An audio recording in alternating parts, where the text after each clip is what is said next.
আজকের ভিডিওতে এমন কিছু ইউটিউবারকে বেছে নেওয়া হয়েছে তারা প্রথম দিকে তো ফ্রি ফায়ার সাথে ছিল, 2024 সালে এসে তারা এখনো ফ্রি ফায়ার সাথে আছে কিনা এটাই হচ্ছে দেখার বিষয়। আচ্ছা, আমাদের লিস্টের 5 নম্বরে আমরা যাকে রাখছি সে হচ্ছে সুব্রত গেমিং। সে কিন্তু হচ্ছে ওয়েস্ট বেঙ্গল কলকাতার একজন বাংলা ইউটিউবার। তখনকার সময় কিন্তু সুব্রত ভাই কিন্তু হাজার হাজার ফ্রি ফায়ার কন্টেন্ট ক্রিয়েটরদের কিন্তু মোটিভেশন ছিল। সে যখন ফ্রি ফায়ার কন্টেন্ট ক্রিয়েশন শুরু করে তার কিন্তু কিছুই ছিল না, নরভরে একটা ফোন, কোন রকম ঠাই গোজার মতো একটা বাড়ি, এমনকি কোন রকম গেমিং সেটআপও ছিল না। তবে তার মধ্যে কিন্তু ছিল দৃঢ় মনোবল, যেটা কিন্তু তাকে সফলতার চরম পর্যায়ে কিন্তু পৌঁছাতে সাহায্য করছে। একটা গ্রামের ছেলে হয়ে কোন রকম ব্যাকআপ না থাকা সত্ত্বেও সে যেটা আমাদের সবাইকে করে দেখাইছে সেটা কিন্তু একদম অতুলনীয়। তার মধ্যে কিন্তু আমি এই পর্যন্ত অহংকার বলে কোনো সেটআপটা কিন্তু এখনো লক্ষ্য করতে পারি। তোমরা যারা তাকে অনেক আগের থেকে চেনো তোমরা জানো যে সে কি টাইপের কন্টেন্ট ক্রিয়েট করতো। অনেকটা কিন্তু আমাদের মিস্টার ট্রিপুলার ভাইয়ের মতো কিন্তু চ্যালেঞ্জিং টাইপের কিংবা আমাদের ফানি টাইপের কিন্তু কন্টেন্ট ক্রিয়েট করতো। বর্তমানে তার গেমিং চ্যানেলের সাবস্ক্রাইবার সংখ্যা কিন্তু প্রায় 2 মিলিয়ন প্লাস। তবে তুমি যদি এখন তার চ্যানেলে যাও তাহলে কোনোভাবেই বুঝতে পারবে না যে সে একসময় ফ্রি ফায়ার ইউটিউবার ছিল। কারণ ফ্রি ফায়ার গেমটাকে সে তার জীবন থেকে এমনভাবে বয়কট করছে। তার চ্যানেলে গেলে তোমরা তো ফ্রি ফায়ার রিলেটেড কোনো রকম ভিডিও দেখতে পাবাই না, এবং তার চ্যানেলে পুরাতন যতগুলো ভিডিও ছিল সবগুলো ভিডিও হয় রিমুভ করে দিচ্ছে আর তা হলে কিন্তু প্রাইভেট করে রাখছে। ওকে, এবার আমাদের লিস্টের 4 নম্বরে যে ইউটিউবার রয়েছে সে হচ্ছে savage420। সে কিন্তু হচ্ছে বাংলাদেশের একজন বাংলা কন্টেন্ট ক্রিয়েটর।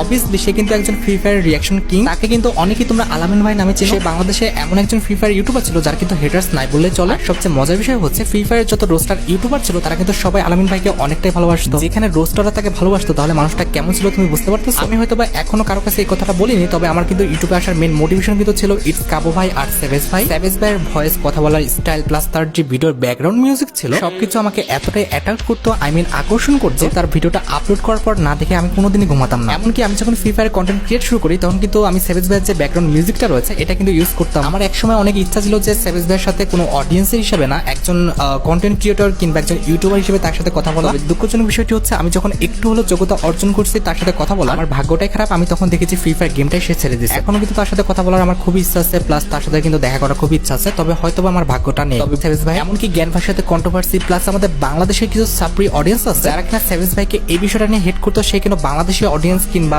বাংলাদেশি কোনো ইউটিউবারকে সাপোর্ট করে না। তার কমেন্টস বক্সে কমেন্টস করতো যে সে কোনো খেলা পারে না কিংবা সে অন্যের ক্লিপস নিয়ে সে ইউটিউবার হয়েছে। এই কমেন্টস গুলো কিন্তু আমি এখন আমার নিজের চ্যানেলও কিন্তু পাচ্ছি। এইসব অডিয়েন্সরা জাস্ট একটা কথা বলতে মন চায়, ভাই তোরা গু খা, যা আপের হোটেলে খাও আর মুখ দিয়ে বুলি ফুটাও, তো একটু ইনকাম করে একটা টাকা অর্জন করে দেখায়। তখন পাড়া সেই কুটি মহিলাদের মতো সমালোচনা একদম বের হয়ে যাবে। আমার কথা হচ্ছে সেভেজ ভাইয়ের ভিডিও ভালো লাগে না কিংবা অন্য কোনো ইউটিউবার ভালো লাগে না কিংবা আমার ভিডিও তোমার ভালো লাগে না, তুমি অ্যাভয়েড করো রে ভাই। তোমার দেখতে বলছে কি ভাই, তোর জীবন থেকে সেই পাড়া কুটনি মহিলাদের মতো সমালোচনা স্বভাবটা বাদ দে।